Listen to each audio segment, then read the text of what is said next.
Anko, Daza. Samahani ndugu yangu.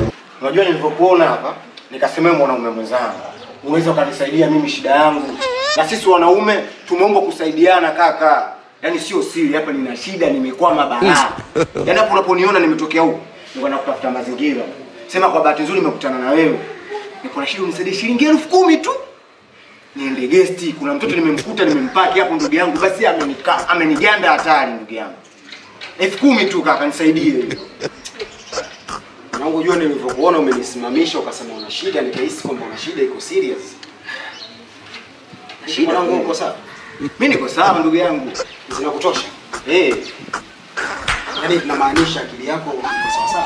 Ndugu yangu mimi siko sawa. Singebaka mimi. Au ningempeleka kichakani. Mimi niko sawa ndio maana naomba nisaidie mwanaume mwenzangu 10,000 tu. Kuna kagesti mimi naingia hapo. Oya. Tena unazungumza alafu acha kuzungumza. Sasa mimi na hizi bado mapema mwanangu. Au si haribiane si.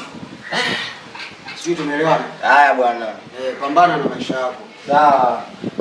Yaani mwanangu unanikazia mimi 10,000 achana na mimi wewe. Ndio. Alafu sisi hao tukibaka, nyinyi ndio mnakuja raia mna hasira kali mnatupiga. Unanipigia nini wakati tumekwamba 10,000 ya geti tu umeninyima mwanangu. Wewe mwanaume mwenzangu unataka unisaidie. Yaani 10,000 tu unaninyima. Ningebaka kwa mfano ningebaka. Nyinyi ndio raia mna hasira kali mnanipiga. Tatuishi hivyo wanaume bwana.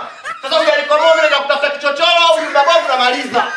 Umenyima 10,000 ukipita kwa kutoa uhuru wangu.